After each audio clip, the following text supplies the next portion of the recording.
Bom dia, boa tarde ou boa noite a todos, ao professor também.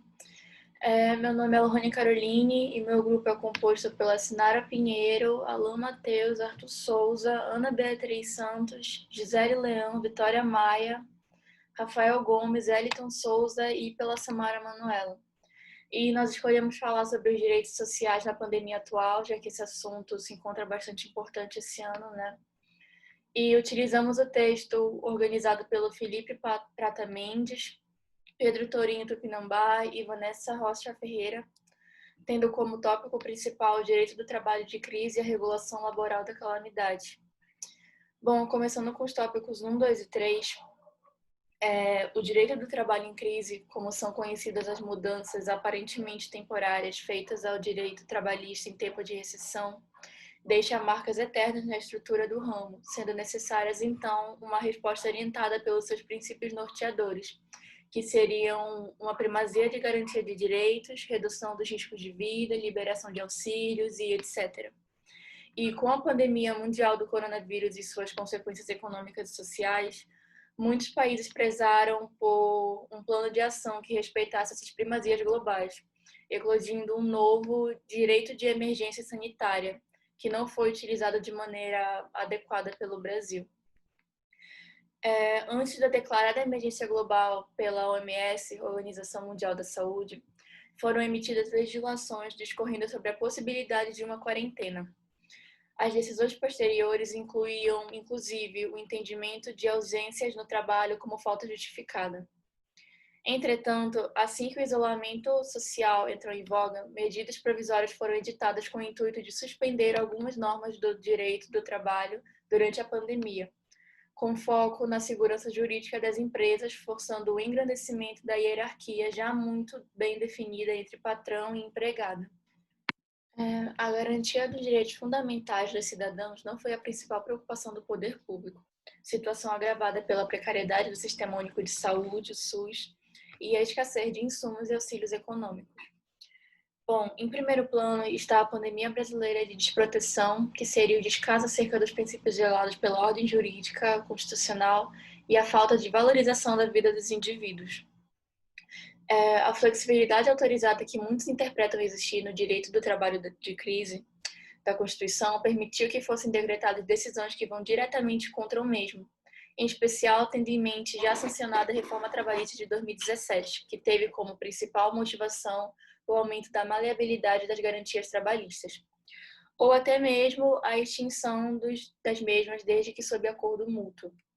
E assim foi enfraquecida a proteção na relação individual entre patrão e empregado, sendo motivada, todavia, a possibilidade das organizações sindicais que agirem em prol de coletividade, que até então eram entendidas como protagonistas das negociações trabalhistas, sendo a autonomia individual da vontade dos trabalhadores dependente dos sindicatos. Apesar das diferenças doutrinárias, havia um entendimento que apenas através da negociação coletiva poderia haver uma redução salarial. Mas, com o direito de crise, apresentou-se a possibilidade de mudança das normas trabalhistas, permitindo a diminuição salarial temporária, compensação de horários e turno de revezamento desde que sob tutela sindical. Essa é uma das mais importantes características do direito do trabalho de crise. A excepcionalidade das regras está fundamentalmente atrelada à negociação coletiva e aos sindicatos. Portanto, a ausência dos sindicatos em discussões sobre redução salarial e afins para a garantia de compensação futura se distancia substancialmente da Constituição. Existe um conjunto de precedentes que se revezam entre dois conceitos centrais do direito do trabalho. Primazia à norma mais favorável e primazia à autonomia coletiva, sendo a última uma interpretação liberal que permitiu a flexibilização atual.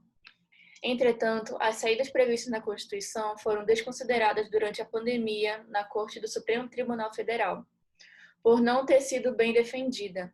Decisão que recebeu muitas contestações, visto que as percepções subjetivas da pandemia não justificam excepcionar a Constituição, como afirmou Gustavo Garcia, ex-procurador do Trabalho do Ministério Público da União.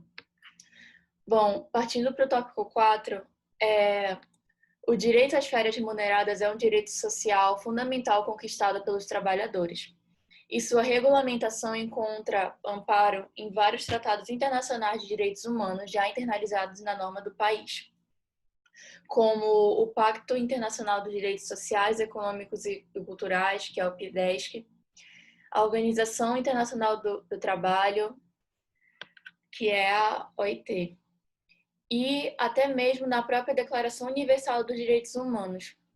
Esses documentos que compõem um sistema normativo internacional que assegura esse direito social como fundamental para o trabalhador. E nesse contexto, apesar de sua garantia encontrar amparo internacional e constitucional, pois é previsto no artigo 7º, inciso 17 da Constituição Federal de 88, ele sofreu intensas flexibilizações. Desde a reforma trabalhista de 2017, ele vem sofrendo alterações, quando estabeleceu a faculdade de parcelamento em até 3 períodos anuais, e deixou que a escolha atendesse aos períodos adequados aos interesses empresariais. Outro instrumento muito utilizado durante a pandemia pelo direito do trabalho de crise, durante as retrações econômicas, é a determinação das férias coletivas, que também foi bastante utilizado durante a chamada pandemia brasileira de desproteção. Percebe-se que as medidas trabalhistas de flexibilização da regulamentação jurídica sobre as férias, tanto as individuais quanto as coletivas, foram uma das primeiras a serem aplicadas, sobre a permissão do Decreto Legislativo número 6 de 2020, que determinou o período de emergência sanitária no país. Nesse sentido, as medidas tomadas intensificam o processo de unilateralidade nas relações de trabalho, transformando-o em um direito empresarial do trabalho, no qual o trabalhador perde cada vez mais a sua autonomia individual perante as decisões referentes aos seus direitos. Bom, o artigo 3º da medida provisória de número 927 aborda acerca das providências que podem ser optadas pelo empregador para enfrentar esse momento de calamidade e assegurar o emprego e a renda. E entre eles estão o teletrabalho, a antecipação das férias individuais, a concessão de férias coletivas, o aproveitamento e antecipação de feriados e etc. Em relação ao teletrabalho citado acima, na reforma trabalhista de 2017, ela foi incluída na CLT, com suas devidas prescrições.